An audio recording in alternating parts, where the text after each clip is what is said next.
full-scale battle scenario isasagawa sa pag-arangkada ng US-Philippines Balikatan Exercise 40-2025. May balita si Bombo Grant Hilario.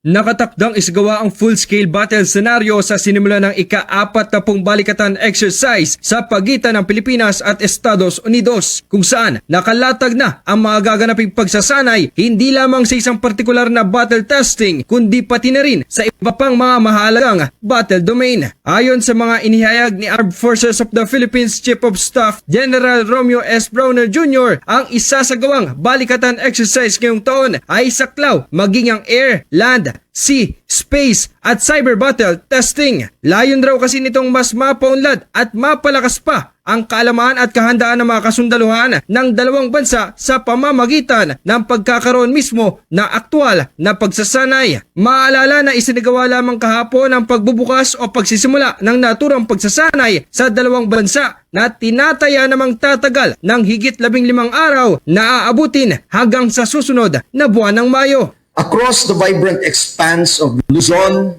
Palawan, the Visayas, and Mindanao, we will assess our readiness in all domains: air, land, sea, cyber, information, cognitive, and the emerging frontier of space, through comprehensive exercises that integrate tactical precision with strategic foresight.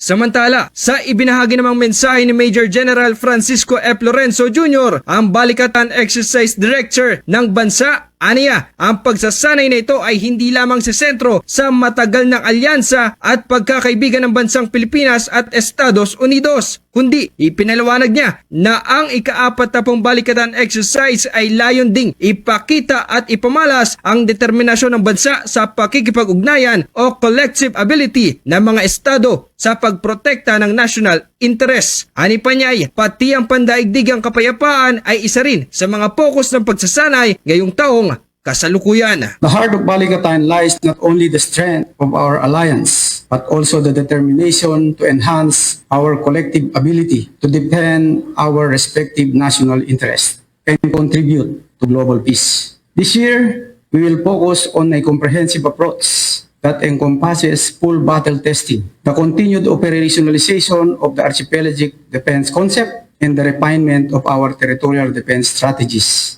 Para sa Bombo Network News, Bombo Grant Hilario, nag-uulat. Para sa number 1 and most trusted radio network in the country, Bombo Radio Philippines, Basta Radio, Bombo!